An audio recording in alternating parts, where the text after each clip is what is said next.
আজকের আলোচনায় সবাইকে স্বাগত। অনেকেই অপশনস ট্রেডিংকে জুয়া বা খুব ঝুঁকিপূর্ণ কিছু বলে মনে করেন, কিন্তু সত্যিটা হলো এটা আসলে একটা দারুণ ফিনান্সিয়াল টুলবক্সের মতো, যেখানে বিভিন্ন পরিস্থিতিতে কাজে লাগানোর মতো নানা রকম সরঞ্জাম আছে। চলুন আজ সেই টুলবক্সটা খুলেই দেখা যাক। ভাবুন তো একবার, যদি এমন কোনো উপায় থাকত যাতে অনেকগুলো শেয়ার কন্ট্রোল করা যেত খুব অল্প পুঁজি দিয়ে, অথবা ধরুন শেয়ার বাজারের বড় কোনো পতনের আগে নিজের ইনভেস্টমেন্টকে রক্ষা করার জন্য যদি ইন্স্যুরেন্স কেনা যেত। এই প্রশ্নগুলোর উত্তরই কিন্তু লুকিয়ে আছে অপশনসের মধ্যে। তো অপশনসের দুনিয়ায় ঢোকার আগে আমাদের দুটো বেসিক জিনিস একদম পরিষ্কার করে নিতে হবে। এরাই হলো পুরো কাঠামোর ভিত্তি। একটা হলো কল অপশন আর অন্যটা পুট অপশন। এই দুটো বুঝে গেলেই বাকি পথটা অনেক সহজ হয়ে যাবে। দেখুন, এই দুটো শব্দের মধ্যেই কিন্তু পুরো খেলাটা লুকিয়ে আছে। সহজ করে বললে, কল মানে হলো কেনার অধিকার, আর পুট মানে হলো বিক্রি করার অধিকার। আর সবচেয়ে জরুরি কথা যা হলো, এটা শুধুই একটা অধিকার, কোনো বাধ্যবাধকতা নয়। মানে ইচ্ছে হলে কিনবেন বা বেচবেন, না হলে নেই। এটাই অপশনসের আসল মজা। আচ্ছা, সামনে এগোনোর আগে চলেন ঝটপট ৩টা শব্দ শিখে নিই। এগুলো বারবার আসবে। স্ট্রাইক প্রাইস মানে হলো সেই আগে থেকে ঠিক করা দাম, যে দামে কেনা বা বেচার অধিকারটা পাওয়া যাচ্ছে। প্রিমিয়াম হলো এই অধিকারটা কেনার জন্য যে খরচটা করতে হয় সেটা। আর এক্সপায়ারেশন হলো সেই শেষ তারিখ যার পর এই অধিকারটার আর কোনো মূল্য থাকবে না। তো বেসিক্স তো হলো, এবার চলেন দেখি বাস্তবে এটাকে কিভাবে কাজে লাগানো যায়। আমাদের প্রথম স্ট্র্যাটেজিটা তখনই কাজে লাগে যখন একজন বিনিয়োগকারী মনে করেন যে কোনো একটা স্টকের দাম সামনে বাড়তে চলেছে। এই স্ট্র্যাটেজির মূল উদ্দেশ্যটা কি? উদ্দেশ্যটা হলো অনেক টাকা খরচ করে শেয়ার না কিনে খুব অল্প পুঁজি দিয়ে একটা স্টকের দাম বাড়ার সুযোগ নেওয়ার, মানে কম খরচে বেশি রিটার্নের চেষ্টা করা। এবার স্লাইডের সংখ্যাগুলোর দিকে একবার তাকান, ব্যাপারটা একদম পরিষ্কার হয়ে যাবে।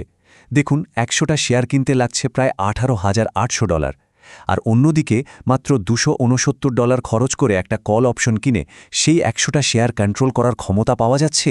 ভাবা যায় মূলধনের পার্থক্যটা কত বিশাল। তো প্রশ্ন হলো, লাভটা আসবে কোথা থেকে? দেখুন, যখনই স্টকের দাম স্ট্রাইক প্রাইস মানে $200 পেরিয়ে যাবে, তখনই অপশনটার দাম বাড়তে শুরু করবে। কিন্তু আসল লাভটা শুরু হবে যখন দামটা স্ট্রাইক প্রাইস আর প্রিমিয়ামের যোগফল মানে $202.69 উপরে যাবে।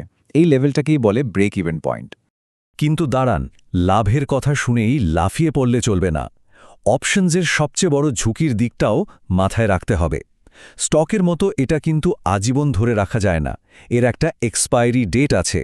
যদি নির্দিষ্ট সময়ের মধ্যে দামটা যথেষ্ট না বাড়ে, তাহলে অপশনটা মূল্যহীন হয়ে যাবে।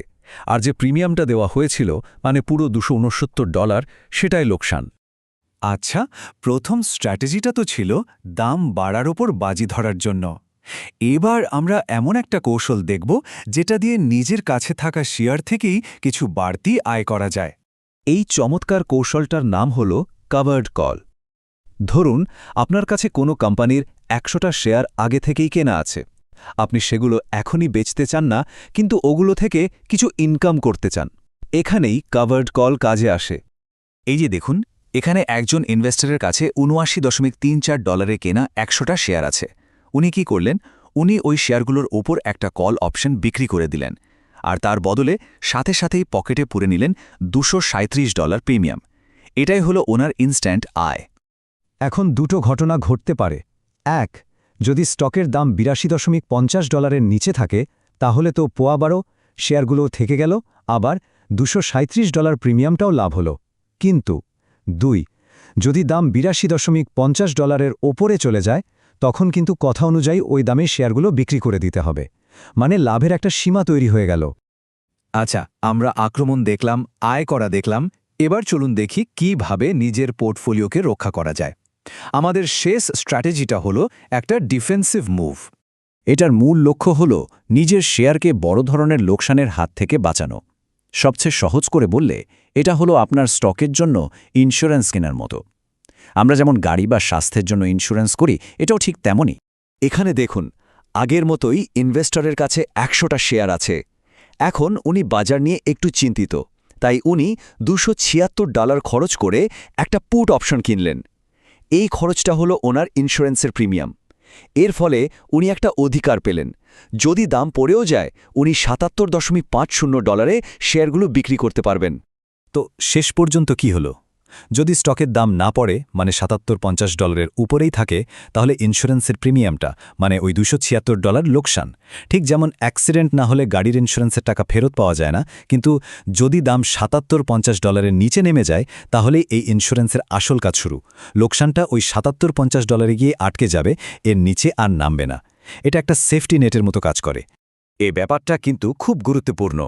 অনেকে দাম কমার সুযোগ নিতে স্টক শর্ট করে, যেটা ভয়ঙ্কর ঝুঁকিপূর্ণ। কারণ দাম বাড়তে থাকলে লোকসানের কোনো সীমা থাকে না। কিন্তু একটা পুট অপশন কিনলে সবচেয়ে খারাপ পরিস্থিতিতেও সর্বোচ্চ লোকসান হলো শুধু ওই প্রিমিয়ামের টাকাটা। ঝুঁকিটা আগে থেকেই জানা। তো আমরা 3টা বেসিক স্ট্র্যাটেজি তো বুঝলাম, কিন্তু একটা অপশনের দাম যে শুধু স্টকের দামের উপর নির্ভর করে তা কিন্তু নয়। এর পেছনে আরও কিছু জটিল ফ্যাক্টর কাজ করে। চলুন খুব সংক্ষেপে সেগুলোর সাথে পরিচিত হওয়া যাক। এই ফ্যাক্টরগুলোকে মজার ছলে গ্রিক্স বলা হয়, যেমন ডেল্টা, গামা, থিটা। এগুলো প্রত্যেকটা এক একটা গাণিতিক মাপকাঠি, যা আমাদের বুঝতে সাহায্য করে যে স্টকের দাম, সময় বা বাজারের ওঠানামার সাথে সাথে একটা অপশনের দাম কেমনভাবে বদলাতে পারে। এগুলো বেশ অ্যাডভান্সড জিনিস, কিন্তু জেনে রাখা ভালো। তাহলে পুরো আলোচনাটা যদি এক জায়গায় আনি, আমরা আমাদের টুলকিটে 3টা নতুন জিনিস যোগ করলাম। 1. কল অপশন কেনা, এটা হলো কম পুঁজিতে দাম বাড়ার সুযোগ নেওয়ার জন্য। 2. কভার্ড কল বিক্রি করা, এটা হলো নিজের শেয়ার থেকে বাড়তি আয় করার একটা উপায়। আর 3. পুট অপশন কেনা, এটা হলো পোর্টফোলিওকে বড় পতন থেকে বাঁচানোর জন্য ইন্স্যুরেন্স। তাহলে দেখা যাচ্ছে অপশনস একদিকে যেমন লেভারেজ দেয়, মানে কম টাকায় বেশি রিটার্নের সুযোগ করে দেয়, তেমনি সুরক্ষা কবচও দেয়। কিন্তু মনে রাখতে হবে প্রত্যেকটা টুলেরই নিজস্ব ঝুঁকি আছে। তাই সবচেয়ে বড় প্রশ্নটা হলো, একজন বিনিয়োগকারীর ইনভেস্টমেন্ট পোর্টফোলিওর ঠিক কোন প্রয়োজনটা মেটানো দরকার, কোন টুলটা কখন ব্যবহার করা উচিত।